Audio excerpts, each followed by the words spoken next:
जब पहली बार होश संभाला, तब तक मेरी जिंदगी का सब कुछ बदल चुका था। मुझे ये याद नहीं कि मेरे माँ बाप कैसे दिखते थे। यादें बस कुछ धुंधली सी तस्वीरें थीं, जैसे बारिश में भीगी कोई पुरानी फोटो जिस पर हाथ फेरते ही और धुंधलापन छा जाए। लेकिन एक बात मैं हमेशा महसूस करती थी, एक खालीपन, जैसे कोई साया जो हर वक्त साथ हो, मगर छूकर देखो तो कुछ भी नहीं। मेरा नाम निशा है। मैं एक मिडिल क्लास परिवार की औलाद थी, अपने माँ बाप की आंखों की प्यारी। लेकिन मैं बस 2 साल की थी जब एक दिन अचानक गाड़ी का एक्सीडेंट हुआ और वो दोनों इस दुनिया को छोड़ गए। मुझे वो हादसा याद नहीं, लेकिन हर बार जब मेरी चाची गुस्से में मुझे ताना देती थी तो मैं सुनती, जिस दिन ये पैदा हुई थी उसी दिन वो लोग मर गए। तो मेरे अंदर कुछ टूट जाता था। 2 साल की उम्र में माँ बाप को खो देना क्या होता है, ये समझ नहीं आता था। हर चेहरा अजनबी लगता था, हर दिन एक नई मुसीबत जैसा लगता था। मेरी चाची की आवाज आज भी कानों में गूंजती है, वो आवाज जो कभी भी माँ की लोरी जैसी नहीं थी। अरे ये लड़की है या मुसीबत, सुबह उठते ही ठन ठन करती रहती है। मेरी चाची के लिए मैं हमेशा एक बोझ थी। चाचा ने कभी कुछ नहीं कहा, कभी भी प्यार से सर पर हाथ नहीं रखा। शायद उनके अंदर कोई कमजोरी थी, या शायद वो मेरी चाची से डरते थे। मेरी अपनी माँ की कोई खास रिश्तेदार नहीं थी, वो पहले ही अनाथ थी। पापा के भी सगे भाई बहन नहीं थे, बस एक सौतेला भाई था, यानी मेरे चाचा। वही मुझे अपने साथ ले आए थे। लेकिन वो घर, वो छत जो एक अनाथ के लिए सहारा होनी चाहिए थी, मेरे लिए एक कैद बन गई। पहले दिन जब मैं उस घर में दाखिल हुई तो मेरी चाची ने मेरे हाथ से गुड़िया छीनकर उसे जोर से फर्श पर फेंक दिया। ये खेलने के दिन नहीं है तुम्हारे, अब काम करना सीखो। मैं बुरी तरह से डर गई थी। गुड़िया के साथ जैसे मेरा भी दिल टूट गया था। मुझे समझ नहीं आता था कि मैं किस गुनाह की सजा भुगत रही हूँ। चाची रोज नया काम देती, कभी झाड़ू कभी बर्तन। अगर गलती हो जाती तो जूते पड़ते, गालियां भी सुननी पड़ती, और वो शब्द जो मेरी छोटी उम्र के लिए जहर से कम नहीं थे। देख, यही वजह है, तभी तो मैं कहती हूँ इसे मत लाओ घर, कल को न जाने क्या मुसीबत बन जाएगी।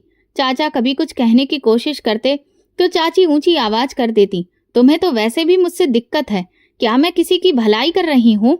तुम्हारे भाई की निशानी होगी ये लड़की, लेकिन मेरे लिए तो बस एक खर्चा है।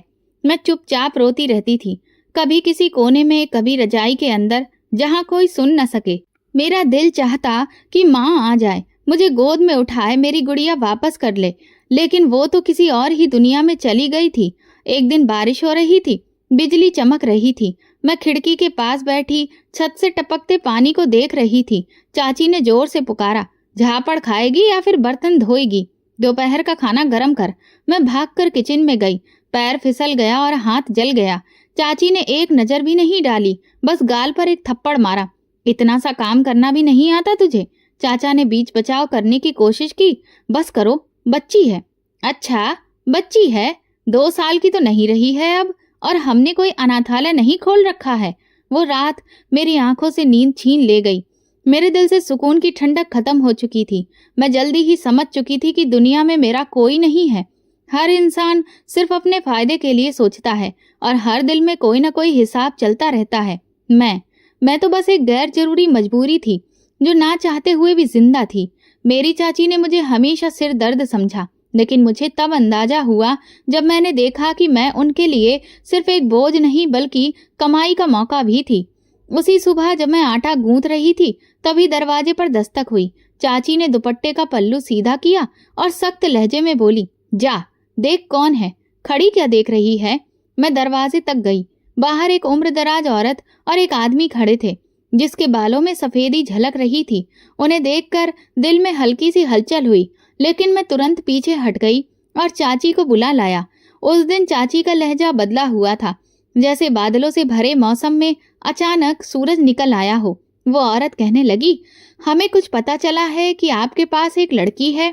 मेरी चाची ने मेरी तरफ इशारा किया। ये है निशा, कामकाज में माहिर है, शांत स्वभाव की है, कुछ भी कहो अपनी जुबान से कुछ नहीं कहती। मैं वहीं चुपचाप खड़ी रही। उस आदमी ने मुझे ऊपर से नीचे तक देखा। मेरे शरीर पर पुराने कपड़े थे, 2 उंगलियों पर आटा लगा था, और दिल, वो तो कब का पत्थर हो चुका था। उनके जाने के बाद चाची का व्यवहार अचानक बदल गया। उस दिन पहली बार उन्होंने नरमी से खाना निकाला। खा ले, आज बहुत खुशी का दिन है। मैं कुछ नहीं बोली। सवाल मन में उठ रहे थे, लेकिन होंठ बंद रखे, जैसे अंदर कोई दरवाजा खुलने वाला हो जिसके पीछे अंधेरा हो। 2 दिन बाद चाचा ने धीमे से पूछा, ये क्या तय कर दिया है तुमने? बच्ची अभी छोटी है। चाची ने झल्लाकर जवाब दिया, अच्छा छोटी है, काम कर लेती है, खाना बना लेती है, बड़ी हो चुकी है, हमें कौन सा इसे राजकुमारी बनाकर रखना है। चाचा चुप हो गए। मैंने उनकी आंखों में कुछ हलचल देखी, जैसे वो कुछ कहना चाहते थे, लेकिन जुबान साथ नहीं दे रही थी। रात को मैंने चाची को एक आदमी से बात करते सुना। जी बिल्कुल, लड़की हमारी ही है, कोई दिक्कत नहीं होगी, आप बस पैसे वक्त पर दे दीजिएगा, बाकी सब हम देख लेंगे। ये जुमला मेरे दिल पर पत्थर की तरह गिरा। अब बात सिर्फ रिश्तों की नहीं रही थी, अब ये एक सौदा बन चुका था। मैं उन लोगों के लिए इंसान नहीं, बस एक चीज बन गई थी। दोपहर को मनोरमा मौसी आई। वो चाची से कहने लगी, बड़ा अजीब रिश्ता है, वो आदमी बहुत बड़ा है, उम्र में कोई ढंग की नौकरी भी नहीं करता, और लड़की अभी बच्ची है। चाची ने नाक चढ़ाकर जवाब दिया, तो क्या, अब उम्र देखने बैठ जाएं? हमारे पास भी इतना पैसा नहीं फट रहा है, जो रिश्ता मिल रहा है वही बहुत बड़ी गनीमत है। मौसी चुप हो गई। मुझे देखकर कुछ कहना चाहती थी, लेकिन शब्द उनका साथ नहीं दे रहे थे। फिर चाची ने मेरे लिए एक पुरानी ड्रेस निकाली, उसे प्रेस किया और कहा, अब यही पहनना है, अगले हफ्ते शादी है। मैंने कुछ नहीं कहा। अब हैरान होना भी छोड़ चुकी थी, बस चुपचाप सब सहना मेरी आदत बन गई थी। शादी वाले दिन बारिश हो रही थी। मोहल्ले के कुछ लोग, मनोरमा मौसी और कुछ अजनबी चेहरे जमा थे। पंडित मंत्र पढ़ रहा था और मैं उस आदमी के बगल में बैठी थी। पंडित ने कहा, हाथ उस आदमी के हाथ पर रखो। मैं चुपचाप बैठी रही। तभी चाची ने मेरी कमर पर जोर से चिकोटी काटी और मैंने हाथ रख दिया, और इस तरह से वो सौदा पूरा हो गया। शादी के बाद मैं विदा होकर अपने पति अमित के साथ ससुराल आ गई। वो खामोश इंसान थे और उनके चेहरे पर उम्र के निशान साफ दिखते थे। उन्होंने गाड़ी की चाबी घुमाई और बस इतना कहा, चलो। रास्ते भर कोई भी बात नहीं हुई। मैं खिड़की से बाहर देखती रही। बारिश की बूंदें खिड़की पर गिर रही थीं। जब हम उनके घर पहुंचे तो दरवाजे पर 3 औरतें खड़ी थीं। अमित ने मेरी उनसे पहचान करवाई। ये मेरी बहनें हैं। उन तीनों ने मेरी तरफ ऐसे देखा जैसे कोई नई नौकरानी आ गई हो। यही है, एक ने कहा। हाँ यही है, अमित ने ठंडा सा जवाब दिया। मुझे फिर एक कमरे में ले जाया गया, जिसमें सिर्फ एक पलंग, एक संदूक और एक खिड़की थी। वही मेरी नई दुनिया थी। अगले दिन सुबह सवेरे एक बहन ने आकर मुझे जगाया, उठो, नाश्ता बनाओ, सारा घर तुम्हें ही संभालना है। मैं चुपचाप काम करने लगी। किसी ने नहीं पूछा कि क्या तुम ठीक हो या क्या तुम खुश हो। बस सबके चेहरों पर एक ही बात थी, उम्मीद की मैं उनके काम आऊंगी। शाम को मेरी चाची का फोन आया। मैंने सुना वो चाची से कह रहे थे, हाँ लड़की पहुंच गई है, पैसे आपको कल भेज दूंगा। मैंने अपनी आंखें बंद कर ली। सौदा पूरा हो गया था, अब मैं उनका माल थी। दरवाजा बंद होते ही मुझे अंदाजा हो गया था कि जिस घर को मैंने एक नई शुरुआत समझा था, वो सिर्फ एक और कैद खाना है। फर्क बस इतना था कि पहले मुझे अपनी चाची के आदेश सुनने पड़ते थे, अब अमित की माँ और उनकी 3 बहनें थीं। सबके चेहरे पर लिखा था कि वे मुझसे क्या चाहते हैं। पहला दिन खामोशी में गुजर गया। कमरा जिसमें मुझे रहने को दिया गया था, वहां से खिड़की का नजारा सिर्फ एक दीवार था। हवा भी धीमी धीमी आती थी, जैसे इजाजत लेकर। शाम को अमित आए। उनकी आंखों में न प्यार था न अजनबीपन, वो बस थके हुए लगे। मुझे देखकर बोले, कोई दिक्कत तो नहीं हुई? मैंने सिर हिलाकर कहा, नहीं, ये घर बहुत छोटा है, वक्त के साथ तुम्हें आदत हो जाएगी, उन्होंने कहा और दूसरी तरफ मुंह मोड़ लिया। वो मुझसे बात करने नहीं आए थे, बस औपचारिकता निभा रहे थे। अगली सुबह सूरज निकलने से पहले ही दरवाजे पर दस्तक हुई। नंद की आवाज आई, उठो, नाश्ता बनाना है, सास को दवाई भी देनी है, बर्तन भी धोने हैं। मैं नींद की हालत में उठी, जल्दी जल्दी दुपट्टा लिया और बाहर निकली। नाश्ता बनाने की आदत तो थी, लेकिन यहाँ अंदाज बिल्कुल अलग था। चीजें रखने का तरीका, सास की पसंद नापसंद, हर चीज में गलती निकलती रहती थी। सास किचन के दरवाजे पर लाठी लेकर खड़ी रहती थी। कौन सा बहुत दहेज लेकर आई हो, खाली हाथ आई हो, कम से कम काम तो ढंग से कर लिया करो। मैं जल्दी जल्दी बर्तन धोती और दिल ही दिल में खुद से वादा करती कि किसी को भी शिकायत का मौका नहीं दूंगी, लेकिन वो मौका खुद ही बना लेते थे। शाम को जब सब लोग खाने बैठे तो मैंने चुपचाप सबके आगे रोटियां रख दी। सास ने एक निवाला चखा और नाक चढ़ा दी, इसमें नमक बहुत ज्यादा है। क्या तुमने कभी घर में खाना नहीं बनाया? अमित खामोश बैठे रहे। मैंने सोचा शायद वो मेरी तरफदारी करे, लेकिन उन्होंने नजरें झुका ली। रात को जब सब लोग अपने कमरे में जा चुके थे तो अमित मेरे पास आए। मुझे पता है सब लोग तुम्हें बहुत कुछ गलत कहते हैं, लेकिन ये सब वक्त के साथ है। कब खत्म होगा ये सब? अब ये तो वक्त पर ही डिपेंड करता है। मेरे मुंह से कुछ नहीं निकला। देखो, मेरी माँ बीमार है और बहनें जवान हैं। सारी जिम्मेदारी मेरे सर पर है। बस थोड़ा सा वक्त और। मैं जानती थी कि वक्त कभी नहीं बदलेगा, ये सब ऐसा ही रहेगा। अगले दिन सास ने मुझे बाजार भेजा। आलू, प्याज, धनिया सब ले आना और वापसी में दवा भी लाना। पैसा बचाकर खर्च करना, हम कोई बहुत अमीर नहीं हैं। बाजार जाना कुछ देर की आजादी जैसा लगा, लेकिन वापस आते ही वही ताने, इतना सारा खर्च क्यों कर दिया? छोटी छोटी चीज भी संभाल नहीं सकती हो? मैंने उन्हें हिसाब दिया, रसीद भी दिखाई, लेकिन उन पर कोई फर्क नहीं पड़ा। वक्त गुजरने लगा, दिन, हफ्ते, महीने। मैं घर का हर कोना जान गई थी, हर आवाज का मतलब समझने लगी थी। कब मेरी नंद ताने देगी, कब सास बेमन से बोल देगी, कब कोई मेरी शिकायत करेगा, सब समझ में आने लगा था। मैं कभी कभी सोचती थी कि अगर मैं वाकई इस घर की बहू थी तो क्या कभी किसी ने मुझे दिल से अपनाया था, कभी आशीर्वाद दिया था, या ये सब कुछ मेरा हिस्सा ही नहीं था? कमरे में एक अलमारी खाली थी जिसमें एक पुरानी गुड़िया रखी थी जो बचपन में टूट गई थी। मैं कभी कभी उसे देखती और सोचती शायद अब वो भी मुझ पर हंसती हो, क्योंकि कैद खाना बदल गया था लेकिन पिंजरा वही था। अमित की खामोशी, सास की कठोरता और नंदों का ताना सब मेरी सांसों को भारी बना चुका था। लेकिन फिर भी मुझे जीना था, क्योंकि कहानी अभी खत्म नहीं हुई थी। वो दिन हमेशा की तरह ही शुरू हुआ। नाश्ता बनाना, झाड़ू लगाना, पानी भरना और फिर बर्तनों की भीड़ में खड़े हो जाना। सब कुछ जैसे हर दिन होता था, लेकिन दोपहर होते ही सास की तबीयत अचानक बिगड़ गई। वो बैठे बैठे कांपने लगी, हाथ से चाय का कप गिर गया और चेहरे का रंग सफेद पड़ गया। मेरी नंदों की आवाजें गूंजने लगी, माँ को क्या हो रहा है? कोई दवा दो, जल्दी कुछ करो। मैं किचन से दौड़कर आई। सास सोफे पर हल्की बेहोश पड़ी थी। अमित ऑफिस जा चुके थे। मैंने एक पल गवाए बिना पास से ही पर्स उठाया और नंदों के साथ मिलकर सास को अस्पताल पहुंचाया। अस्पताल पहुंचकर मुझे यह एहसास हुआ कि अगर इस घर में वाकई कोई कीमती था तो वो मेरी सास थी। हर एक की सांस जैसे रुक गई थी, क्योंकि उनके बीमार पड़ते ही घर की हालत पूरी तरह लड़खड़ा गई थी। डॉक्टर ने उनका चेकअप किया, कुछ टेस्ट लिखे और दवा भी दी और फिर सलाह दी, इन्हें तुरंत एडमिट करवाओ। लेकिन एडमिट करवाने के लिए पैसे चाहिए थे। मैंने अमित को फोन किया, माँ जी की हालत खराब हो गई है, वो अस्पताल में हैं, पैसों की बहुत जरूरत है। अमित की आवाज थकी हुई थी। मेरे पास तो कुछ भी नहीं है, मैं ऑफिस से छुट्टी लेता हूँ, कुछ करता हूँ। थोड़ी देर में वो पहुंच गए। उनके चेहरे पर फिक्र थी, लेकिन हाथ खाली थे। अमित जहां चौकीदारी करते थे वहां पर लोन की सुविधा थी, लेकिन उसका कोई फायदा नहीं हुआ। हम माँ जी को वापस घर ले आए। दवा चलती रही, लेकिन सास की हालत दिन ब दिन बिगड़ने लगी। नंदे परेशान थीं, हर पल उनकी आवाज में डर था। अगर माँ को कुछ हो गया तो हम कहाँ जाएंगे? एक रात अमित मेरे पास बैठे थे।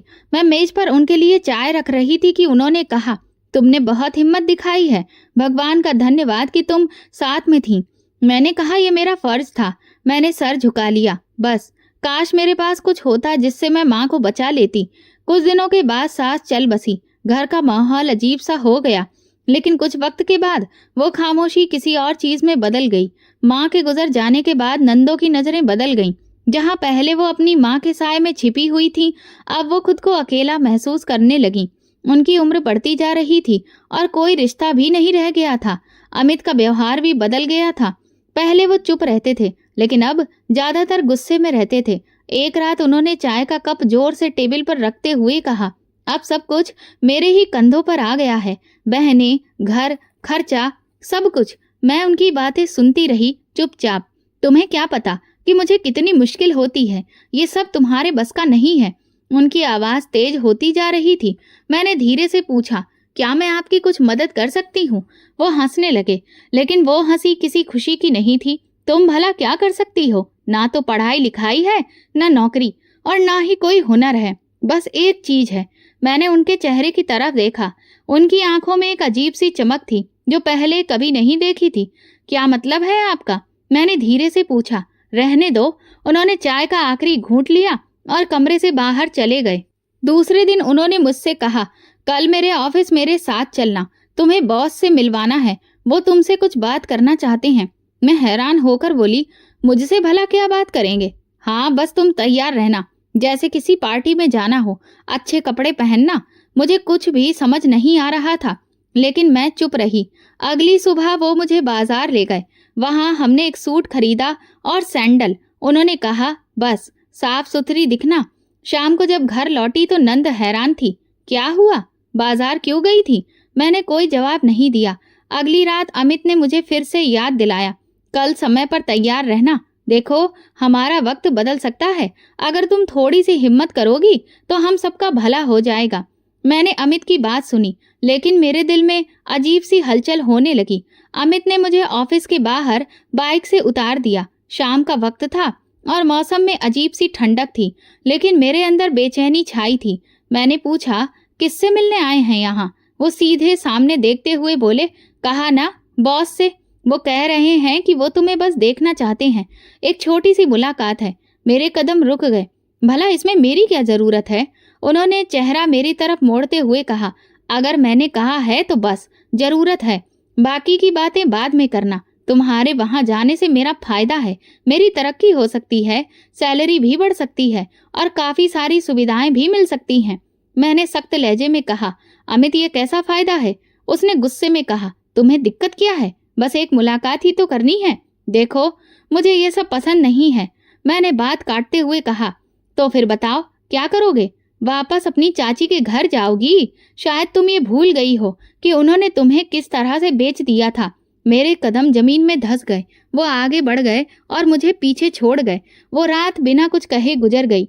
मैं घर वापस आई तो मेरी नंदें अपनी जगह खुश थीं, जैसे कुछ अच्छा होने वाला हो। किसी ने कुछ नहीं पूछा और मैंने कुछ बताया नहीं। अगले दिन अमित देर से आया। उसने कपड़े बदले, चाय ली और धीरे से बोला, कल रात बॉस ने कहा है कि अगर तुम उनसे इसी तरह मिलती रहो तो वो मेरा प्रमोशन कर देंगे। महीने 1.5 महीने में एक नया घर भी मिल सकता है। मैंने उसे घूर कर देखा। लगता है तुम पागल हो चुके हो। तुम ये चाहते हो कि मैं अपनी इज्जत किसी के सामने बिछा दूं, सिर्फ तुम्हारी तरक्की के लिए? उसने चाय का कप टेबल पर रखते हुए कहा, हाँ, क्योंकि तुम्हारी इज्जत ने अब तक हमें क्या दिया है भला? तुम यहाँ खाली हाथ आई थी, ना तो कोई दहेज लाई, ना पैसा, और ना ही कोई ऊंचा रिश्ता। अब अगर तुम्हारे चेहरे, तुम्हारे वजूद से कोई फायदा उठाया जा सकता है तो फिर मैं क्यों ना उठाऊं? मेरे दिल पर जैसे किसी ने घूंसा मारा हो।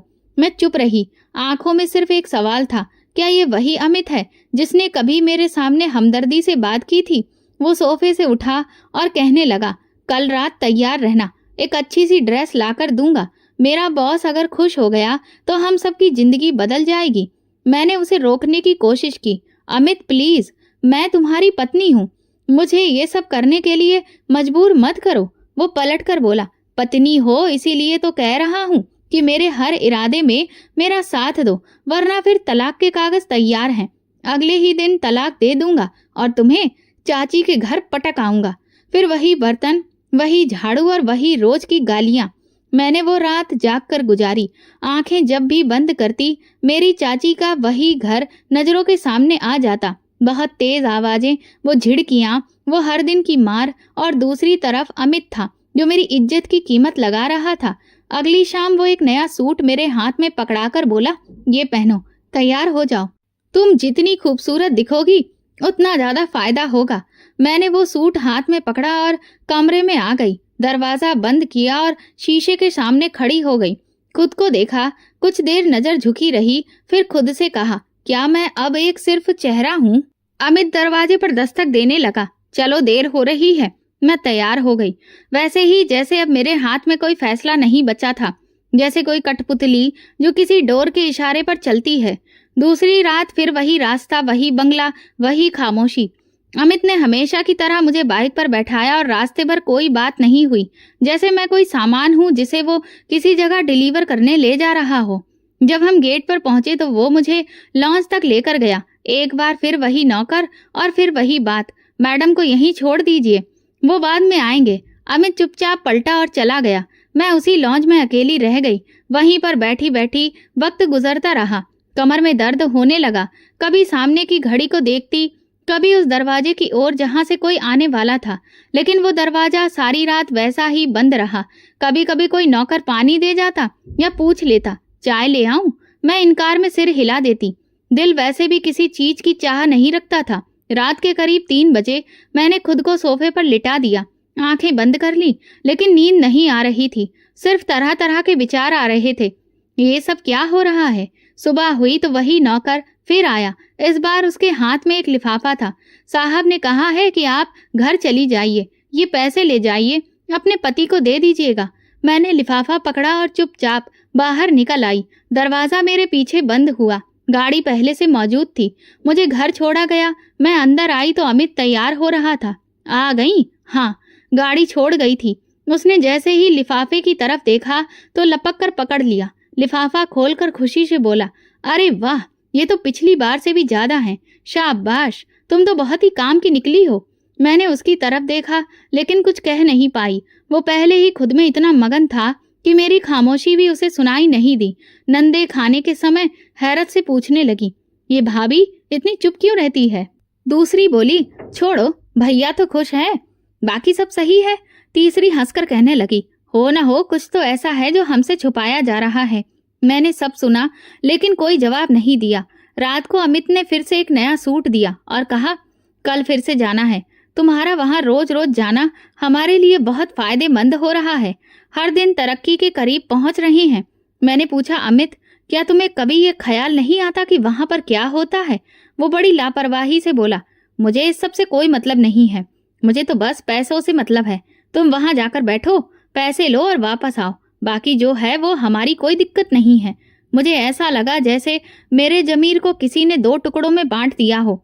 एक इंसान जो सवाल करता है, एक जज्बा जो खामोश कर दिया जाता है। फिर वैसा ही हुआ।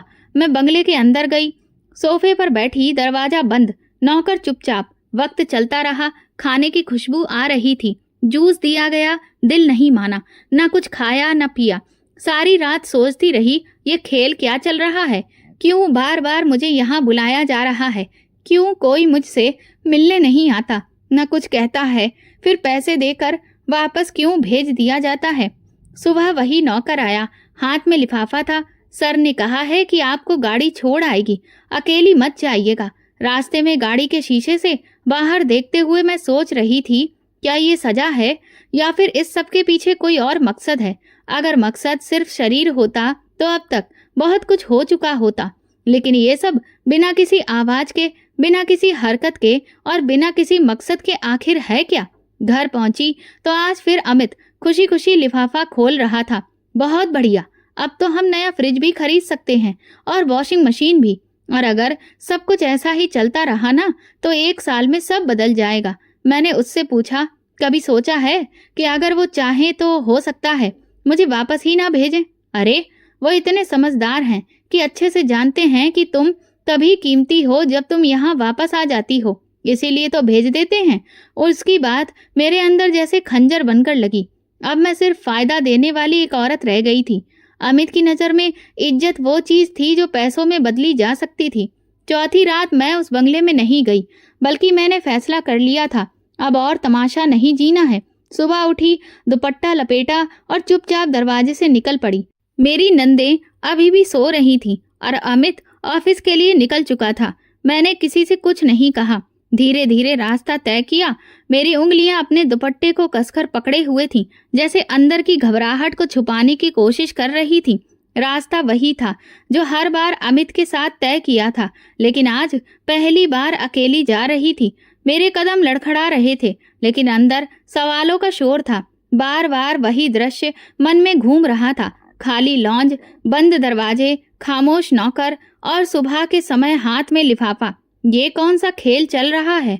आखिर कौन है जिसने मुझे यहाँ लाकर बिठाया और फिर भी कभी छुआ तक नहीं? अगर मकसद सिर्फ पैसे फेंकना है तो क्यों, और अगर जरूरत ही नहीं है तो बार बार बुलाने की वजह क्या है? ऑफिस के गेट पर पहुंची तो वहां अमित मौजूद नहीं था, बल्कि एक दूसरा गार्ड था।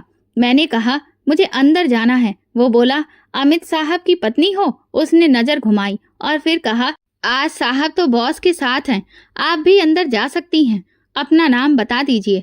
मैंने धीरे से कहा, निशा। गार्ड ने इंटरकॉम पर कुछ बात की और फिर दरवाजा खोल दिया। जैसे ही अंदर गई, हवा का झोंका मेरे चेहरे से दुपट्टा पीछे धकेलने लगा। मैं तुरंत ही दाएं तरफ मुड़ गई। वहां कोई नहीं था। दीवार पर एक बड़े कमरे की ओर एक एरो बना था, जिसके बाहर लिखा था डायरेक्टर ऑफिस। मैं वहीं गई। दरवाजा हल्का बंद था। मैंने हल्की दस्तक दी और दरवाजा खोलकर अंदर चली गई। वो लम्हा मेरी जिंदगी का रुख मोड़ने वाला था। मेरी तरफ पीठ किए कोई फोन पर बात कर रहा था। जैसे ही वो मुड़ा, मेरी सांस थम गई। सामने राघव था, मेरा बचपन का दोस्त और पड़ोसी। वही राघव जो मुझे कहानियां सुनाता था, जो मेरे लिए अपने घर की दीवारों पर नाम लिखा करता था। और फिर एक दिन वो कहीं विदेश चला गया था। उसके बाद उसने कभी पलटकर नहीं देखा, या शायद आया होगा, लेकिन मेरी किस्मत में उससे मिलना नहीं लिखा था। मेरे मुंह से बस निकला, तुम। वो उठकर मेरे पास आया, जैसे वो पहले से जानता हो कि मैं आने वाली हूँ। निशा, आखिर तुम खुद यहाँ आ ही गईं। मेरे कदम जम गए। आवाज रुकी हुई थी। मैंने बस एक शब्द कहा, तुम। वो सोफे पर बैठ गया और गहरी सांस ली। हाँ, मैं वही हूँ जो तुम्हें कभी बचाना चाहता था, लेकिन वक्त से हार गया था।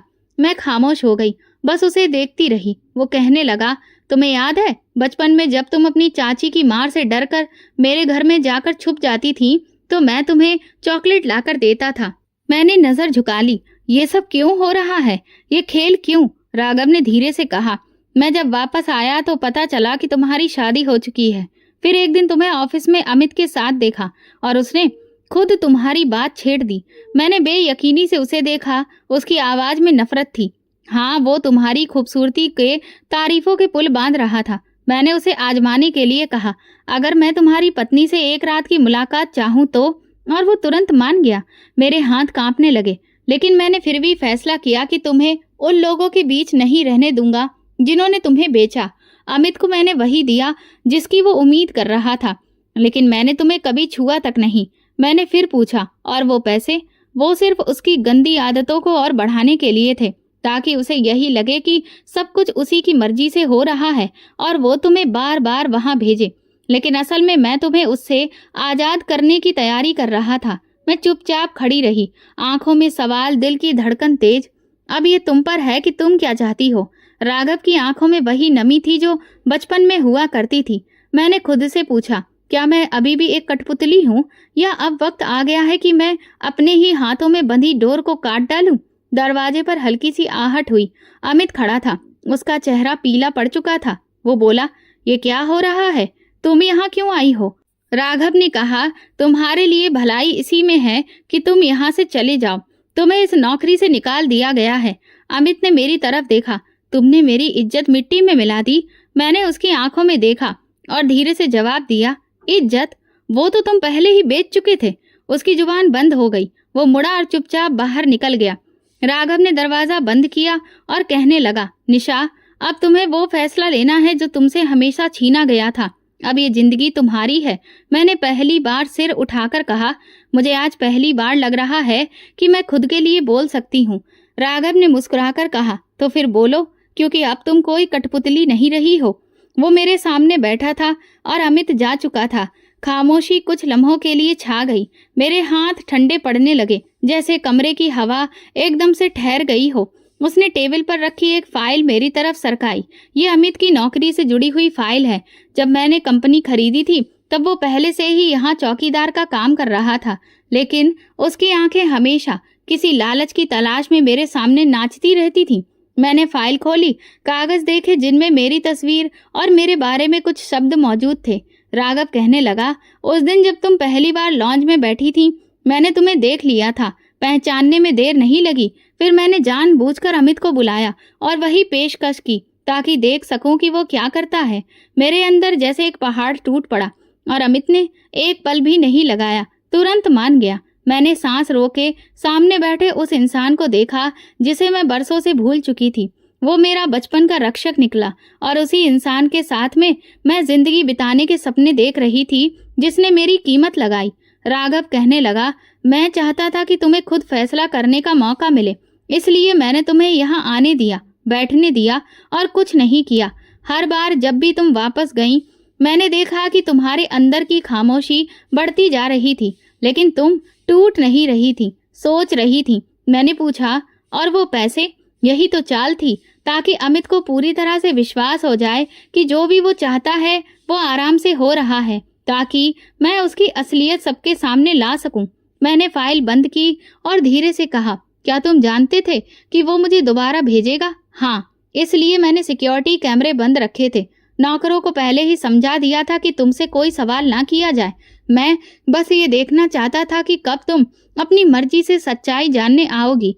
मैंने सिर झुका दिया। मुझे लगता था कि मैं सिर्फ एक शरीर का टुकड़ा हूँ जिसे हर ओर से धकेला जा रहा है। राघव ने मेरी बात काटते हुए कहा, लेकिन अब तुम अपने फैसलों की खुद मालिक हो। और अमित, उस वक्त अब सब खत्म हो चुका है। उसने तुरंत फोन उठाया। मैनेजर से कहा, अमित को नौकरी से तुरंत निकाल दिया जाए, लेटर तैयार करो और गेट पर उसका आना जाना बंद किया जाए। फिर मेरी तरफ देखकर बोला, किसी के साथ जुल्म देखकर चुप रहना भी एक तरह का जुल्म है, और खामोशी से सहना खुद पर जुल्म, और तुमने दोनों खत्म कर दिए। मैं उठकर खिड़की के पास गई। नीचे लॉन में अमित किसी से बहस कर रहा था। अचानक 2 गार्ड उसके पास आए और उसके हाथ से आईडी कार्ड ले लिया। वो जोर जोर से कुछ कह रहा था, शायद अंदर आने की इजाजत मांग रहा था। फिर उसने ऊपर देखा, खिड़की की तरफ। मैं वहीं खड़ी थी। वो पल ठहर गया। हमारे बीच एक शीशे की दीवार थी, लेकिन असली दीवार तो वो थी जो बरसों में खड़ी हो गई थी। राघव ने पर्दा हटा दिया। अमित ने नजर झुका ली और फिर पीछे हट गया। गेट उसके पीछे बंद हो गया और मेरे दिल में एक अजीब सा सुकून छा गया। राघव मेरे पास आया और कहने लगा, तुम वापस घर मत जाओ। तुम्हारी चाची से अगर तुम कहो तो मैं खुद बात कर सकता हूँ, लेकिन इस बार फैसला तुम्हें करना होगा। मैंने गहरी सांस ली। बरसों के फैसले खामोशी से अपनाए थे, अब एक बार अपनी मर्जी का फैसला भी करके देख लूं। राघव ने मुस्कुराकर सिर हिला दिया। मैं तुम्हारे साथ हूँ, लेकिन तुम्हें खुद अपने लिए खड़ा होना होगा। मैंने दुपट्टा संभालते हुए कहा, अब मुझे कोई बोझ नहीं लगता। मैं सिर्फ ये जानना चाहती हूँ कि आगे क्या करना है। राघव कहने लगा, आगे तुम्हें सिर्फ अपनी मर्जी से जीना है। जो तुमसे छीना गया था उसे लौटाना मेरी जिम्मेदारी है, लेकिन उसकी सुरक्षा तुम्हारी। वक्त धीरे धीरे बता रहा था कि अब खेल पूरी तरह से पलट चुका है। मेरे हाथों में बंधी डोर टूट चुकी थी और अब मैं किसी की कठपुतली नहीं रही। राघव ने मुझे गाड़ी में बिठाया। शीशे के बाहर शहर की रोशनी दिख रही थी, लेकिन मेरे अंदर एक अजीब सी खामोशी फैल रही थी। गाड़ी सड़क पर तेजी से चल रही थी, लेकिन मेरे मन में वो लम्हे ठहरे हुए थे जब अमित ने सब कुछ छीना गया था। अधिकार, घमंड और वो झूठी ताकत जो मेरे वजूद को कभी बेमोल समझती थी। हम सड़क की तरफ थे जब राघव कहने लगा, तुम्हारी चाची के घर चलना है या तुम चाहो तो मेरे घर चल सकती हो। कुछ दिन रहो, फिर जो भी फैसला हो तुम कर लेना। मैंने कुछ लम्हे सोचकर कहा, ना तो मैं अपनी चाची के घर जाऊंगी और ना ही अमित के साथ जाऊंगी। अभी मेरे लिए सिर्फ तुम्हारा सच काफी है। उसने गाड़ी मोड़ ली। एक छोटे से साफ सुथरे बंगले के बाहर गाड़ी रोकी। दरवाजे पर एक बूढ़ी औरत खड़ी थी। सर, ये मैडम कौन है? ये मेरी जिम्मेदारी है, उसने जवाब दिया और इज्जत से कहा। औरत ने मेरे सिर पर हाथ रखकर कहने लगी, बेटी, अच्छा हुआ तुम आ गई। अंदर मुझे एक कमरा दिया गया, बिल्कुल साधारण और साफ सुथरा। राघव बाहर लॉन में बैठा था और मैं खिड़की के बाहर उसे देखती रही। वो एक लम्हे को भी बेचैन नहीं लगा, जैसे कि सब कुछ वही का वही रख दिया गया हो। बस अब मेरी मर्जी का दरवाजा खोलना बाकी था। कुछ देर बाद वो दरवाजे पर आया। खाना तैयार है, चलो कुछ खा लो। मैं दरवाजा खोल पहली बार दिल से बोली, मुझे भूख लगी है। वो हंसने लगा। यही तो मैं सुनना चाहता था। खाने की मेज पर वो मेरे सामने बैठा रहा।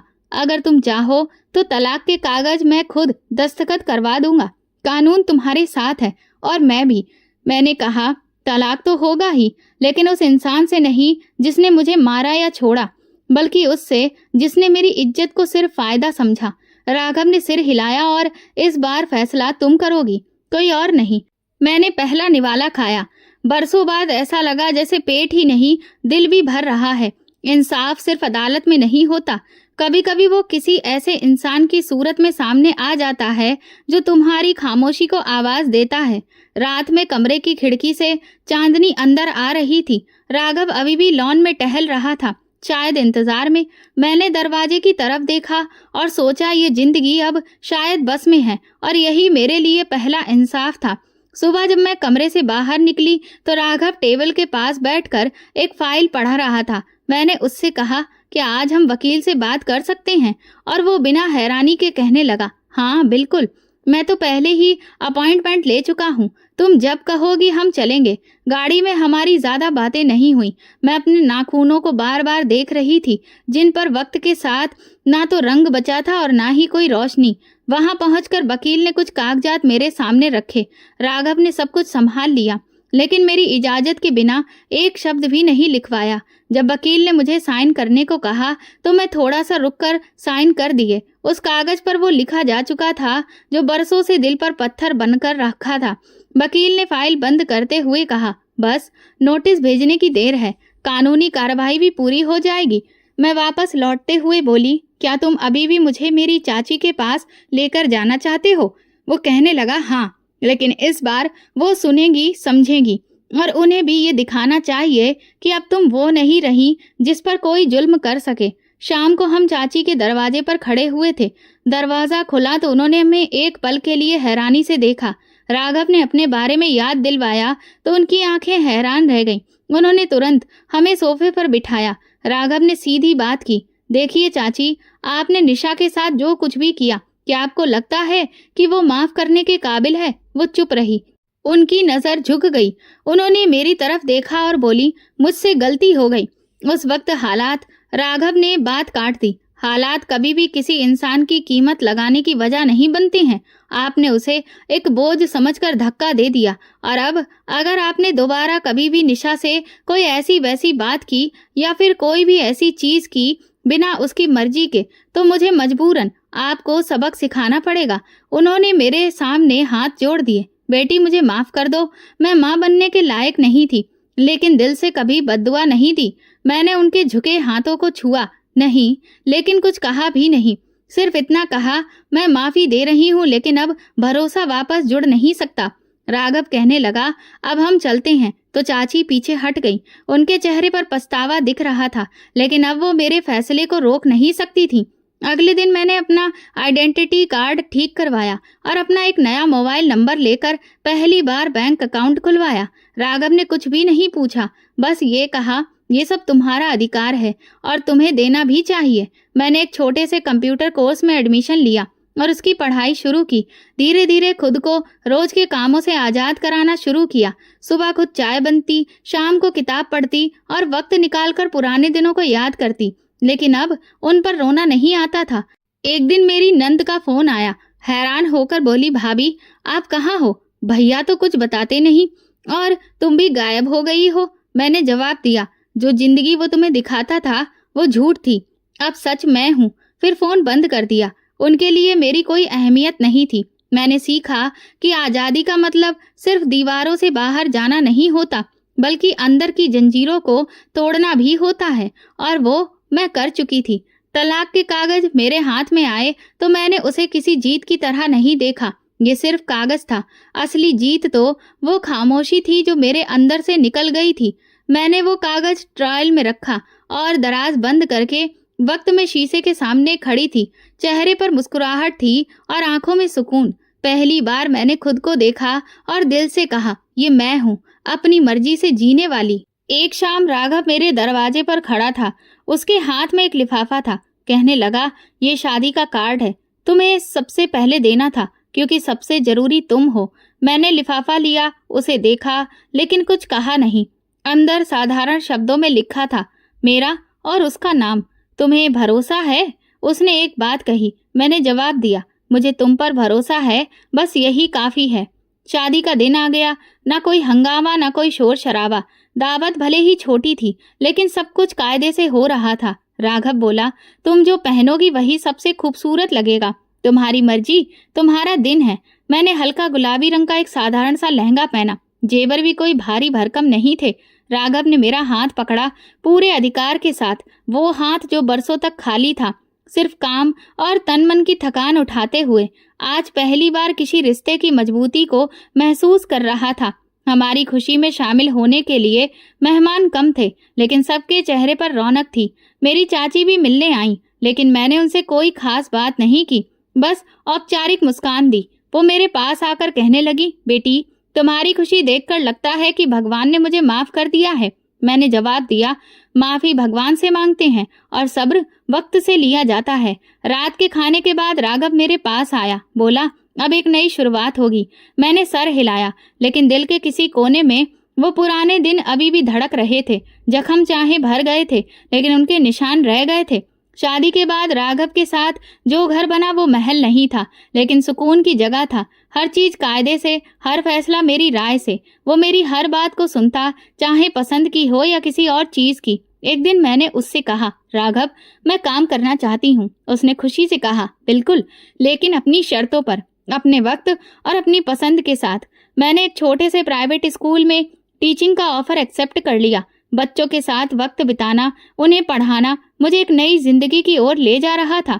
वो लड़की जो कभी स्कूल जाने के लिए तरसती थी, अब किसी और का सपना पूरा कर रही थी। राघव हर दिन मेरे साथ होता था, लेकिन कभी मेरे रास्ते में नहीं आता था। उसे पता था कि मेरी जिंदगी की आज़ादी ही मेरा सबसे कीमती जेवर है।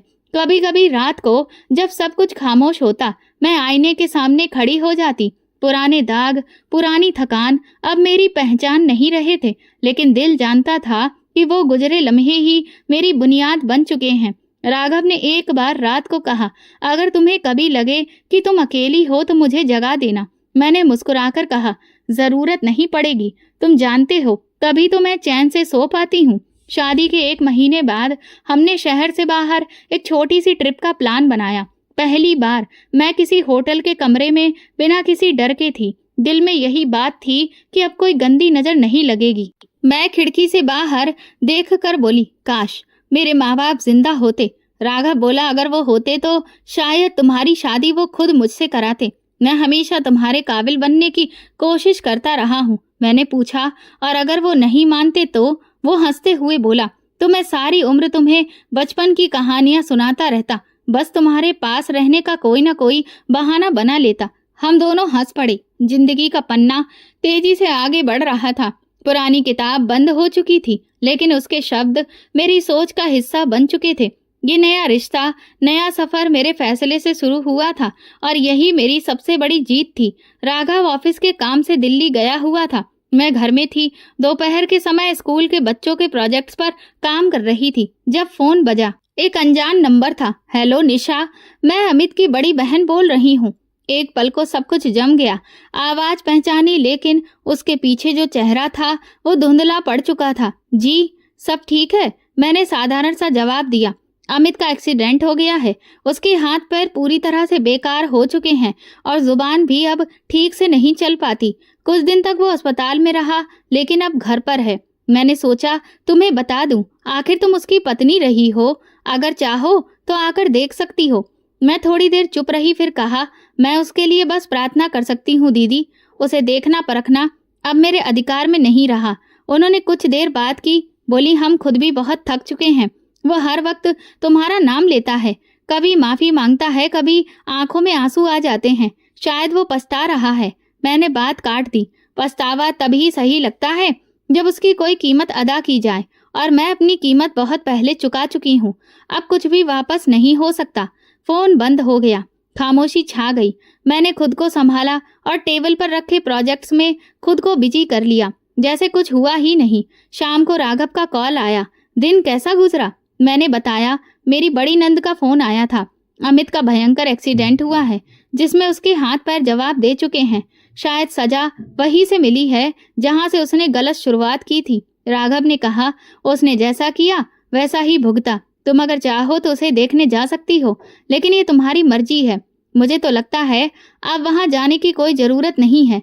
मुझे अब सिर्फ अपने आप से वफादारी निभानी है। अतीत की सजा या माफी से अब कोई मतलब नहीं। अगले दिन स्कूल में बच्चों के साथ काम करते हुए मैंने देखा कि एक लड़की बार बार अपनी कॉपी में कुछ मिटा रही थी। क्या हुआ बेटा? मैडम, मैं बार बार गलत लिख रही हूँ। तो फिर पन्ना फाड़कर नया शुरू करो।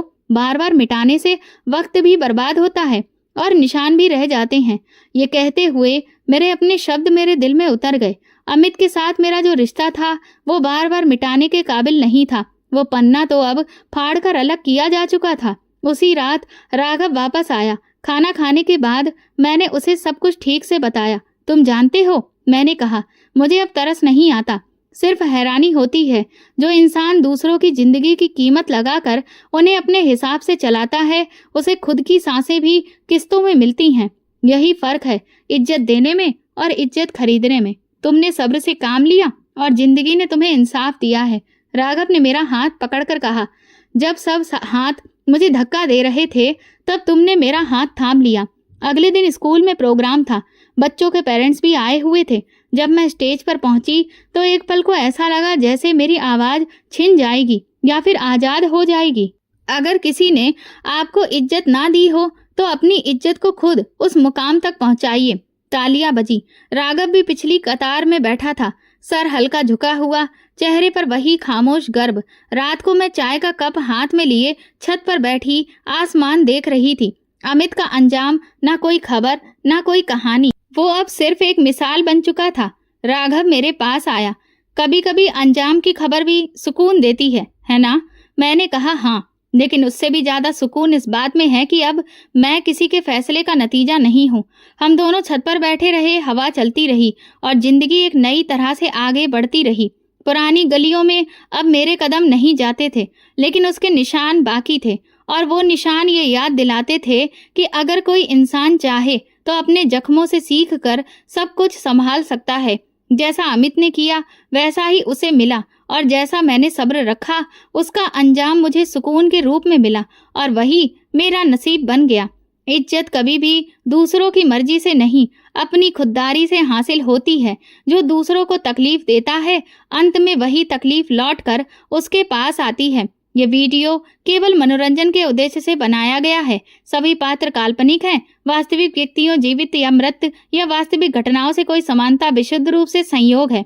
किसी भी व्यक्ति, धर्म या जाति को ठेस पहुंचाने की मंशा नहीं है। तो दोस्तों, अगर आपको हमारी कहानी पसंद आई हो तो कमेंट करें, वीडियो को लाइक करें और ज़्यादा से ज़्यादा शेयर करें।